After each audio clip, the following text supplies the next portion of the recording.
ñu jaar yoon mais moom mu saagawaat ma. mu delloo la ko exactement est-ce que du loolu finalement moo dem ba jur li nga xam ne Fatou Blondin moom la ñu dund depuis quelques semaines. surtout suñu weeru koor wi nga xam ne waroon nañ tal leen du loolu. mooy li ñu tuddee la guerre des audios. ba écoute gis nga ñun nag Sénégal nag ñun suñu sikk rek ñun internet daf ko yokkal sama benn xarit tubaab daf bu ma doon wax ne ma. bu dëkkoon Sénégal ne ma télécommunication ngay liggéey Sénégal mu ne ma mu ne yéen doo leen ñàkk xaalis fu ñuy jaay wax. fu ñuy jaay wax. indi ko Sénégal. yëpp nañu loolu. c'est exactement benn tubaab nii la ma ko waxee.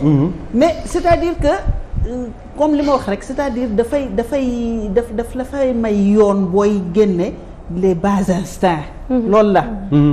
xam nga bu inventé wuñ fi dara ay defante ay seet nooy yàq der ay dem ci penc bi gëm wax ak diw ay sosante ay yooyu yëpp mooy topp kaa léegi nag c'est que boo sosee rek laal 10 000 personnes quoi.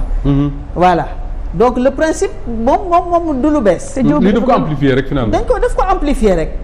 mais nag loolu nag day nekk danger.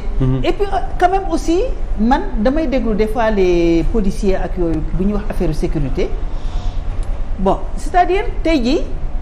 lu xew rek ñëpp yëg. moo lay jox impression ne que lu dafa bari dafa garaaw. est-ce que réellement. noonu la demee noonu la gën a baree noonu la gën a. est-ce que réellement. ce qu'il y a c'est que dañ koy yëg.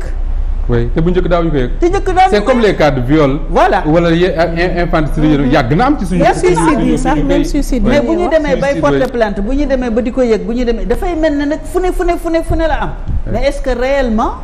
bëggoon naa xam en termes de chiffres réels. Exactement. Est-ce que 10 ans avant. voilà taux bi nii la demoon wala déet. c'est important exactement c'est important parce que comme on disait de la télé et de la radio que ne dafa am effet d'amplification. voilà lu ndaw bu xewee dañ koy amplifier mais léegi ci réseaux sociaux yi la gën a grave.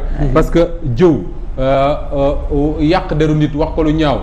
tamante sax pour dire les choses yàgg na ci réew mi sauf que léegi soo tamee nit ci internet fi ko famille bi doon yëgee ak waa quartier bi kese yëg ko tey 10 000 personnes ñoo koy yëgandoo voilà et puis technologie bi dafa am lu garaaw def ko groupe tuddee ko c'est-à-dire montage jël fii ba dem sax bay def logiciel yoo xam ne dañuy jël waxu keneen ñëw indil la ko mu mel ne yow yaay wax du gis ngeen yooyu application mu mel ne yow yaay wax donc technologie bi quand même dafa indi encore yeneen yoon yu pour gën a def lu bon daal d'accord mais loolu yëpp encore une fois mën nañ ci def lu baax a baax luy jëm kanam bien sûr buñ ko fàtte rek te di ci def te di ci liggéey. ginnaaw ñu ngi wax ci ay audio que amplification yu ni mel moo tax ñu bëgg a dugg ci guerre des audios bi am jamono ji Moustapha brossé na ko mais la guerre ci mbiru Sweet Beauty en tant que ku nga xam ne yow ay farandoo ngeen parce que ci coalition Yewwi Askan Wi nga bokk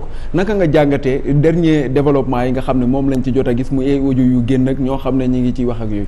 ci ban cadre. mooy affaire Sweet Beauty diggante Ousmane Sonko wax nañ ci lépp non. dernier développement mooy audio yi ñuy gis nii. di génn en tout cas si j'ai bien compris. dañu filmer biir bureau juge bi. oui loolu am na loolu lu ma yéeme la. te ba léegi kenn saisirul kenn daal.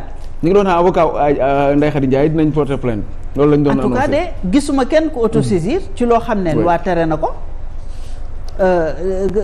de plusieurs façons mais man je me demande lan la téléphone bi doon def ci biir qu'est-ce que c'est en tout cas daal affaire bi daal jaaxal na ma parce que normalement kuy dugg foofu doo dugg ak sa téléphone waroo yóbbu téléphone mais loolu est-ce que juge moo war a dëggal procureur moo war a autosaisir est-ce que nekkul juge bi ñu filmé ci boppam waaw ak benn ku muy auditionné est-ce que juge boobu nekkul ci boppam moom moo war a lijjanti loolu parce que am na possibilité bi man kañ loolu la dama ne comment ça se fait que loolu am ñëpp di ko yëg ba léegi dégguma en tout cas xëy na am na dégguma benn action de justice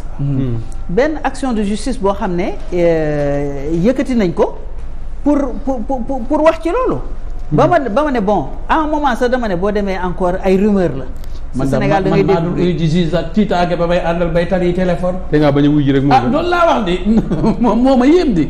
yow moo ngi dem bureau juge boo ñëwee téléphone ma ne bu fekkee ne da nga tiit waaw. boo fa demee nag soo amee ay garantie avant ngay dem boo fa demee free boo amee garantie avant ngay dem garantie dara du la ci fekk. boo fa demee free nekk star di nuyoo di def lii bokkul. boo fa demee nag di pat-pati nga xam ne 2 jours ne la woo defe naa di nga tal leneen. di nga tal leneen lu pare nga ci loolu. oui. dañuy dégg ñenn ñi nga xam ne di weddi naan est-ce que voix wu ki nga xam ne moom moo di Mamadou Mamour Diallo la yow en tant que technicienne ci fànn woowulee yaakaar nga ne nit mën na xarañee noonu ba lu yomb vérifier la. dañ koy vérifier. li ñuy nekk 7 milliards et quelques d'habitants ku ci nekk benn empreinte vocale nga am ni nga amee benn empreinte ci sa pouce amul ñaar yu ko am. benn empreinte vocale la bu ñëwee diw la. li ñuy def naan mooy empreinte bi kan la loolu moo metti ñu war a seet 17 millions. mais bu ñëwee diw la. moom la am du moom. day ñëw rek empreinte vocale kooku rek la ñuy jël. mais yomb na.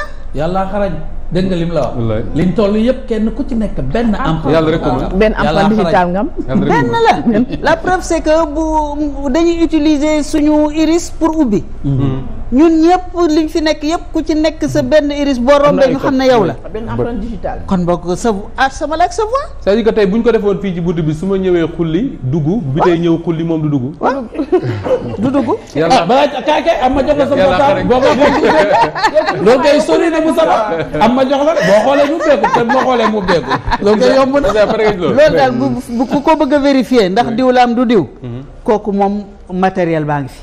d'accord léegi je sais pas man dama bëggoon si vous me permettez ñu waxtaan ci wàllu wér-gi-yaram ndax Aïcha tijji na ci lu am solo sànq wax ci li nga xam ne moo xewoon Louga ñëpp gis nañ la fa xew sage-femme yi moment bii ñuy waxtaan ñi ngi ci kaso ñeent ci ñoom am ñaar ñoo xam ne dañ leen may liberté provisoire en attendant ñu àtte leen bi ministre de la santé njëkkee wax la